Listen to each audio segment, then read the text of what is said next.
Hi friends, இன்றைக்கி நம்ம என்ன பார்க்க போகிறோன்னா, நம்ம வாழை மரத்தை வெட்டி தார் இறக்கி ஆல்ரெடி நம்ம ஊத்தம் போடுறதுக்காக கொடுத்துட்டோம்.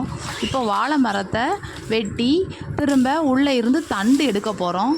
தண்டு எதுக்காக அப்படின்னா, தண்டு சூப் வைக்கலாம், தண்டு பொரியல் வைக்கலாம், தண்டு பருப்பு போட்டு கூட்டு வைக்கலாம். இதெல்லாம் எடுத்துக்கிட்டோம், உணவாக நம்ம எடுத்துக்கிட்டோம் அப்படின்னா நம்ம உடம்புக்கு ரொம்ப நல்லதுங்க. கிட்னி ஸ்டோனு, உடலில் தேவையில்லாத கெட்ட நீர்களை வெளியேற்ற இந்த வாழைத்தண்டு ரொம்ப பயன்படுதுங்க. எல்லோரும் இதை பயன்படுத்துறதில்ல. இதனோட பலன்களை தெரிஞ்சுக்கிட்டு மக்களாகிய நீங்கள் எல்லாரும் பயன்படுத்தணும் அப்படிங்கிறது என்னோட முழுமையான வேண்டுகோள்ங்க.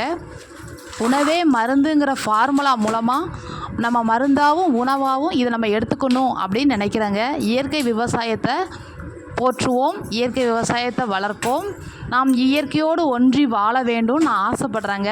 அதனால் எப்போவுமே நல்ல மருந்துள்ள உணவுகளை கண்டிப்பாக தேடி எடுத்துக்கோங்க.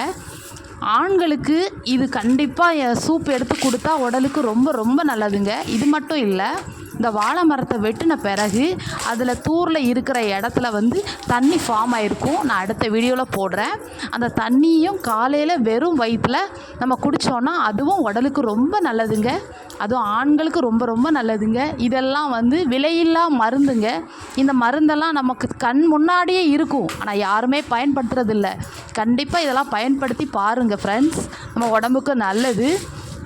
சாப்பிட்றதுக்கு இயற்கையான எந்த பொருளுமே டேஸ்ட் இருக்கும் இல்லை அப்படின்னு நம்ம ஒதுக்கி வைக்க வேண்டாம். நமக்காகவும் நம்ம சுற்றுப்புறத்தாருக்காகவும் நம்ம இதை கஷ்டப்பட்டு உரித்து எடுக்க ரொம்ப சிரமம்தான். ஆனால் சிரமப்பட்டால் நம்ம வாழ்க்கையில் கண்டிப்பாக நல்லா இருக்கலாம் ஃப்ரெண்ட்ஸ். கண்டிப்பாக இதை சாப்பிட்டு பாருங்கள். Thank you friends.